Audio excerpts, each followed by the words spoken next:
Oke, sobat komunitas Nilam Nusantara, ada beberapa pertanyaan dari teman-teman terkait panen. Nah, mereka menanyakan tentang kenapa sih kita harus panen itu tepat waktu. Nggak boleh disimpan gitu. Artinya dibiarkan aja nilamnya tumbuh. Nah, untuk menjawab pertanyaan itu tidak semudah teori. Jadi yang pertama itu tentang panen. Panen itu secara teori mengatakan bahwa kita itu panen nilam umur 5-6 bulan secara teori ya. Namun yang paling bagus itu bagi petani yang melakukan langsung praktik di lapangan, baiknya memperhatikan daripada kondisi tanaman. Karena kondisi tanaman lah yang menentukan apakah tanaman nilam ini sudah layak panen atau belum. Namun secara rata-rata atau secara keseluruhan biasanya 5-6 bulan. Oke, kita langsung cek lapangan. Nah, ini nilam yang sudah berumur, mungkin sekitar setahun lah. Apa dampak daripada kalau nilam itu terlambat panen? Oke, kita lihat langsung ya. Yang pertama dampaknya itu ya sudah pasti ini seperti kita lihat. Tinggal pucuk aja.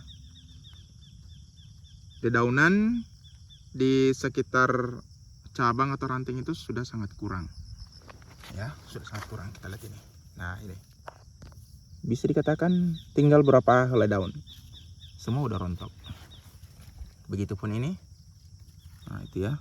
Nah, udah pada rontok daunnya. Nah, itu dampak daripada terlambat panen. Sedangkan seperti kita tahu bahwa nilam itu kandungan bagian yang paling banyak mengandung minyak itu adalah berada pada daun. Minyak daun ya. Perbandingannya sekitar 70-30%. Jadi 70% minyak daun, sisanya itu sekitar 30% minyak batang dan lain-lainnya. Nah, namun 70% itu diperkirakan 70-80% itu berada di daun. Sudah berapa penyulingan, sudah berapa petani membuktikan ketika daunnya sudah rontok, itu turun sekali jumlah minyaknya. Kalau hanya tinggal pucuk seperti ini, biasanya penyulingan yang menghasilkan 8-10 kiloan itu hanya mendapatkan 4-5 kilo. Nah, berarti turun jauh ya. Tapi kan masih ada pucuknya ini, masih ada. Makanya masih ada sekitar 5 kiloan karena masih ada si pucuk-pucuknya ini. Kecuali memang sudah terpotong habis, maka bisa dikatakan tinggal 30% minyak. Oke, itu yang pertama. Jadi kurangnya rendemen itu bisa dipengaruhi daripada terlambat panen. Dampak yang kedua, kita lihat di sini. Kalau terlambat panen, dampak yang kedua itu kita lihat batangnya ya. Nah, ini pecah-pecah. Nah, ini udah pecah-pecah batangnya. Udah terlalu tua, ya. Jadi batang ini udah terlalu tua. Apa dampak kalau sudah terlalu tua begini? Yaitu terlambat muncul tunas baru. Jadi nanti nih kalau kita panen, anggaplah kita panen ya. Hari ini itu menunggu waktu lama untuk munculnya tunas-tunas baru. Kenapa? Karena kulit ini udah mengeras. Kulit-kulit ini udah mengeras, udah pecah-pecah. Untuk muncul tunas baru itu kan membutuhkan waktu. Beda kalau misalnya masih muda, tunas-tunas itu batang itu masih muda kayak ini ya kan, ini masih muda nih. Anggaplah kita potong sebelah sini panennya. Maka tunas-tunas yang kecil ini akan tumbuh cepat. Nah, dulu ini ada tunas-tunas kecilnya yang bermunculan di sini, tapi karena di atasnya ini sesak sehingga tunas-tunas kecil ini pada berguguran. Hanya berapa yang tumbuh seperti ini kan tunas kecil semua ini. Bahkan ini ada tunas, ini kan tunas juga nih, cabangnya yang keluar, tapi mati dengan sendirinya. Ini disebabkan karena di atasnya itu sesak. Nah, oke, itu yang kedua dampak daripada terlambat panen, batang mengeras sehingga lambat pertumbuhan selanjutnya. Nah, kalau terlambat tumbuh tunas atau stagnan posisinya, itu rentan terkena daripada jamur, munculnya jamur-jamur. Karena tanaman tersebut tidak metabolisme daripada tumbuhan itu tidak tidak bagus lah. Nah, sama dengan tubuh kita, kalau kita pada saat itu tidak bergerak, tidak ada gerakan sama sekali, kita hanya tinggal diam, maka penyakit itu akan menggerogoti tubuh kita. Namun kalau kita itu melakukan aktivitas, ya, setiap hari melakukan aktivitas, maka penyakit itu tidak mampu menyerang tubuh kita. Walaupun sebenarnya penyakit itu ada di sekitar kita, tidak pernah hilang. Nah, tapi karena kita bergerak terus, maka kondisi kita, maka tubuh itu akan menjaga tetap fit. Tapi kalau misalnya stagnan, maka biasanya mudah terkena penyakit. Sama dengan tanaman nilam.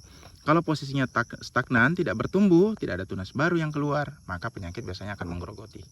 Jamur, budok khususnya akan menyerang. Nah, oke. Nah, yang berikutnya. Apa dampak daripada terlambat panen? Oke. Nah, nilam ini jaraknya itu diperkirakan 70 kali 70. Tapi sekarang tidak bisa dibedakan mana baris, mana alurnya, mana baris yang tidak ketahuan lagi. Nah, akhirnya apa yang terjadi? Daun bawah pada rontok. Daun bawah pada rontok. Jadi apa solusi daripada bagaimana tips agar panen nilam kita itu efektif untuk menghasilkan atau memproduksi minyak?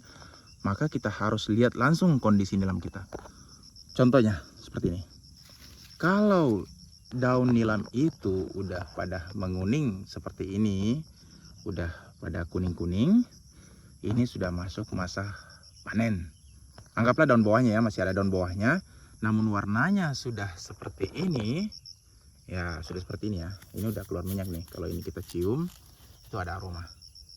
Itu ada aroma minyak ya, aroma asli daripada nilam itu udah keluar. Kalau sudah seperti ini baiknya dipanen. Kalau daun bawahnya sudah seperti ini. Nah, atau udah ada kuning 1-2 lembar daun bawahnya udah kuning, segera dipanen. Karena kalau terlambat maka akan rontok. Nah, kalau rontok rendemen akan jatuh. Kalau jatuh yang rugi adalah si petani itu sendiri. Nah, kalau secara teori ya beda lagi. Itu 6 sampai 5 bulan. Tapi kalau misalnya kondisi tanahnya seperti ini yang subur, tanah yang subur kemudian pertumbuhannya sangat cepat, maka bisa saja 3 sampai 4 bulan sudah harus panen. Karena kalau terlambat, daun bawah akan rontok. Daun bawah rontok, maka petani akan rugi. Nah, seperti itu modelnya. Nah, bagaimana kalau misalnya panen 4 bulan? Itu kan belum cukup umur. Ya, sebenarnya sih kualitas minyak itu tergantung daripada tanaman itu sendiri. Kemudian yang kedua, proses daripada pasca panen. Pasca panen juga sangat menentukan kualitas daripada minyak, khususnya di penyulingan. Itu. Karena kalau misalnya 4 bulan ternyata udah menguning begini, itu bisa dikatakan siap panen. Perlu diketahui bahwa nilam ini bukan dari biji. Bukan dari biji, tapi dari stek. Yang namanya stek itu tidak bisa dihitung berdasarkan umur. Karena dia perpindahan dari tanaman tua ke tanaman baru. Beda dengan biji. Kalau biji berarti umur tanaman dihitung daripada munculnya munculnya keluarnya tunas pertama. Kalau ini tidak bisa dihitung dari tunas pertama karena dia berada daripada stek pucuk. Stek dari tanaman tua dipindahkan. Nah, itu juga sebenarnya sudah masuk kategori tanaman tua. Nah, cuma berpindah tempat aja. Nah, kalau sekiranya ujung tanaman ini ya, ujung pucuk cabang ini saya bengkokkan ke tanah, kemudian naik kembali, saya bengkokkan ke tanah, kemudian muncul lagi tunas baru naik, maka sebenarnya ini tidak ada bedanya dengan induknya, sama saja, karena dia hanya percabangan yang saya saya bengkokkan ke tanah, kemudian dibumbun atau ditimbun dengan tanah, nah akan muncul tunas baru, sama aja dengan tanaman induknya. Begitu kawan-kawan untuk tanaman nilam ya. Oke, itulah tips kenapa kita itu harus jeli, kemudian harus melihat secara teliti tentang kondisi nilam apakah siap panen atau tidak. Boleh melihat teori, namun lebih baik langsung dicek di lapangan berdasarkan kondisi. Memang bagus belajar secara teori, namun harus dibarengi dengan praktek di lapangan.